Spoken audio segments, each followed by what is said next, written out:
Hello दोस्तों, मैं आशीष फिर से एक नए टॉपिक के साथ आ गया हूँ जिसका नाम है blood supply of the ovary.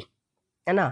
आज हम जानेंगे इस वीडियो में ओवरी के ब्लड सप्लाई और स्ट्रक्चर्स के बारे में। पिछले वीडियो में हमने जाना था कि ओवरी का डेफिनेशन, इसका वेट, इसका लेंथ, इस पे कौन कौन से लिगामेंट्स होते हैं, इसके बारे में। तो आइए हम आज इस वीडियो में जानते हैं उसके स्ट्रक्चर्स और ब्लड सप्लाई के बारे में। तो देखिए, ये हमारा ओवरी है। इसको हम डिवाइड करते हैं दो पार्ट्स में। किसमें? कितने पार्ट्स में? दो पार्ट्स में। एक जो है वो होता है कॉर्टेक्स और एक होता है मेडुला। अब ये कॉर्टेक्स और मेडुला क्या है, जो हम इस इमेज में देखेंगे कि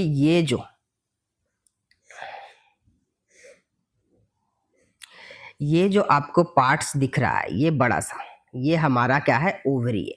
क्या है? ओवरी है।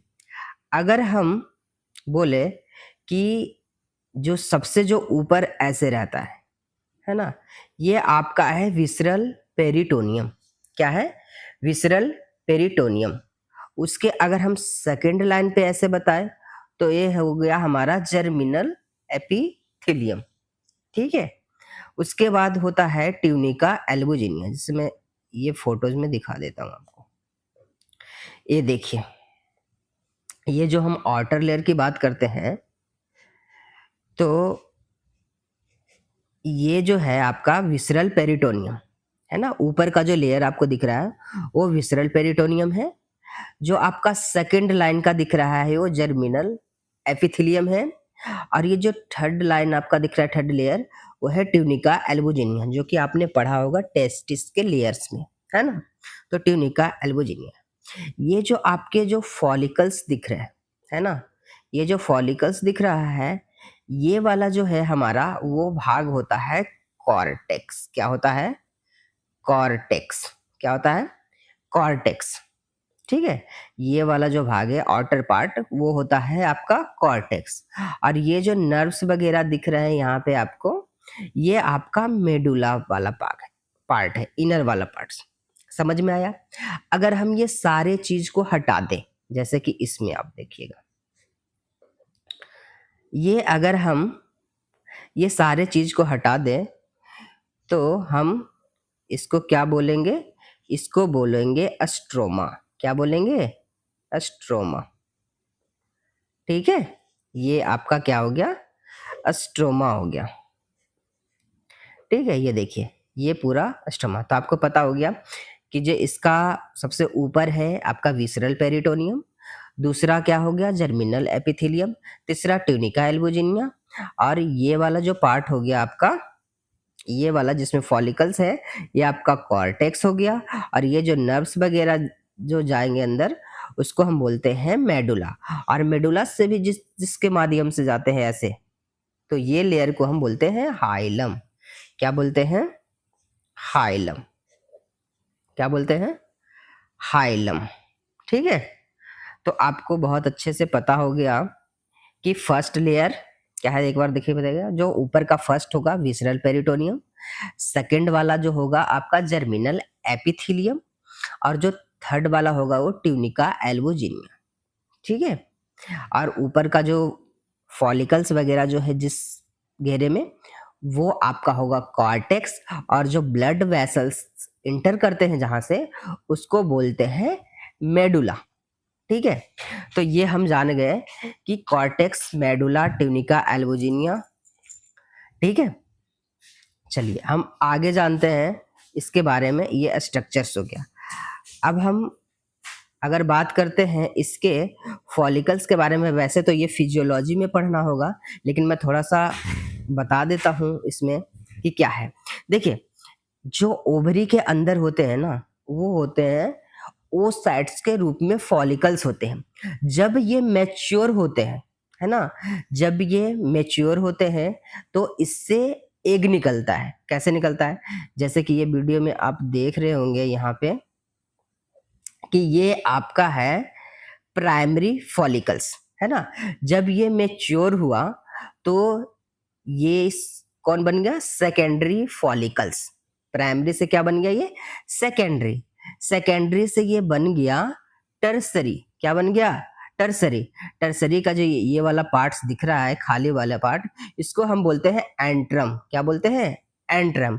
जब ये और मेच्योर हो गया तो ये बन गया ग्राफियन फॉलिकल्स। क्या बन गया? Graafian follicles.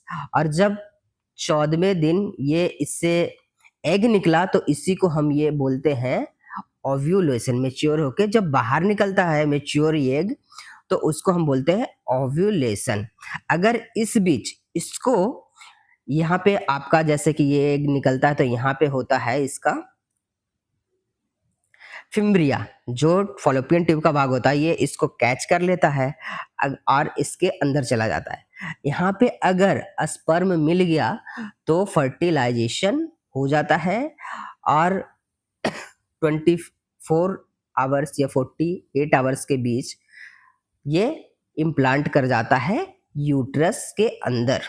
ठीक है, तो ये प्रोसेस होता है। जब ये एग निकल गया बाहर, फिर आगे क्या होगा कि ये अपना आगे का जो मेचुरेशन का भाग है वो आपका बनाएगा कार्पस ल्यूटियम, और फिर कार्पस ल्यूटियम से ये बन जाएगा, इसमें कन्वर्ट हो जाएगा व्हाइट बॉडी में। ये प्रोसेस है फिजियोलॉजी का, बट मैं मोटा मोटी एक बता दिया कि प्राइमरी से सेकेंडरी में मेच्योरेशन होता है, फिर टर्सरी में होता है, फिर ग्राफियन फॉलिकल्स। ग्राफियन फॉलिकल से जब पूरा मेच्योर हो जाता है तो ओव्यूलेशन में एग बाहर आता है, फिर वो अपना एब्जॉर्ब हो करके कार्पस ल्यूटियम बनाता है। कार्पस ल्यूटियम के बाद ये व्हाइट बॉडी बनाता है। ये साइकिल चलता है।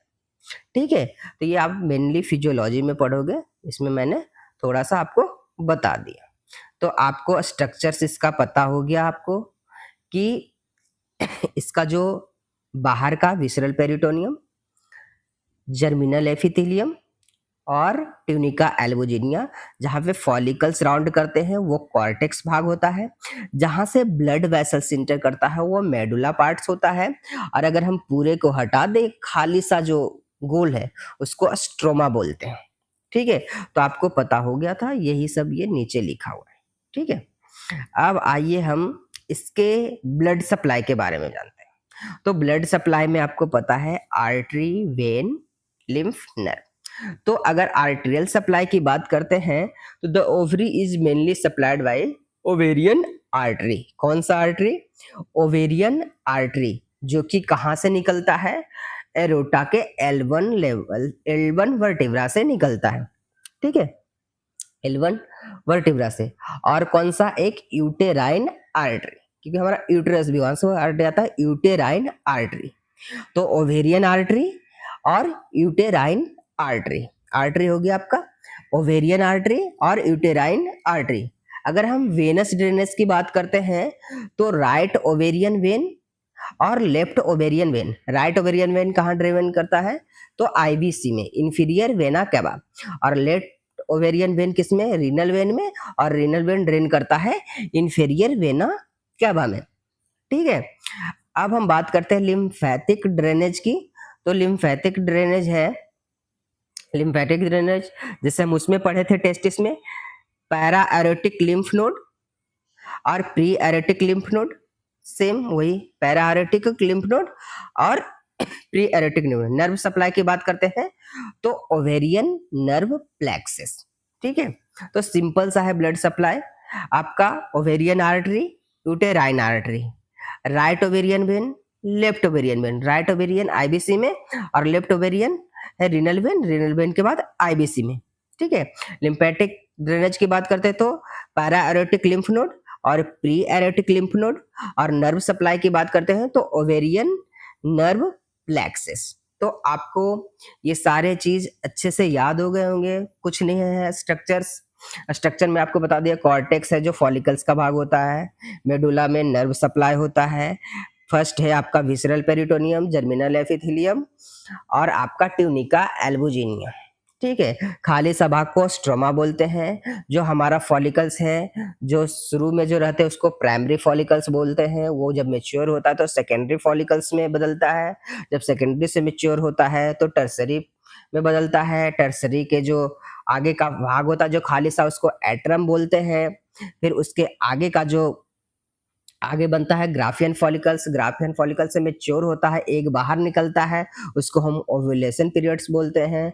ओव्यूलेशंस में जब एग जब फॉलोपियन ट्यूब के अंदर जाता है, अगर उस समय स्पर्म मिल जाता है तो फर्टिलाइजेशन होता है। फर्टिलाइजेशन के 24 या 48 आवर्स के बीच वो इम्प्लांट कर जाता है यूट्रस में, ठीक है। फिर आगे एब्जॉर्ब हो करके कार्पस ल्यूटियम, फिर व्हाइट बॉडी, सिंपल सा है। ठीक है, तो मुझे आशा है ये सारे पॉइंट्स आपको समझ में आ गया होगा।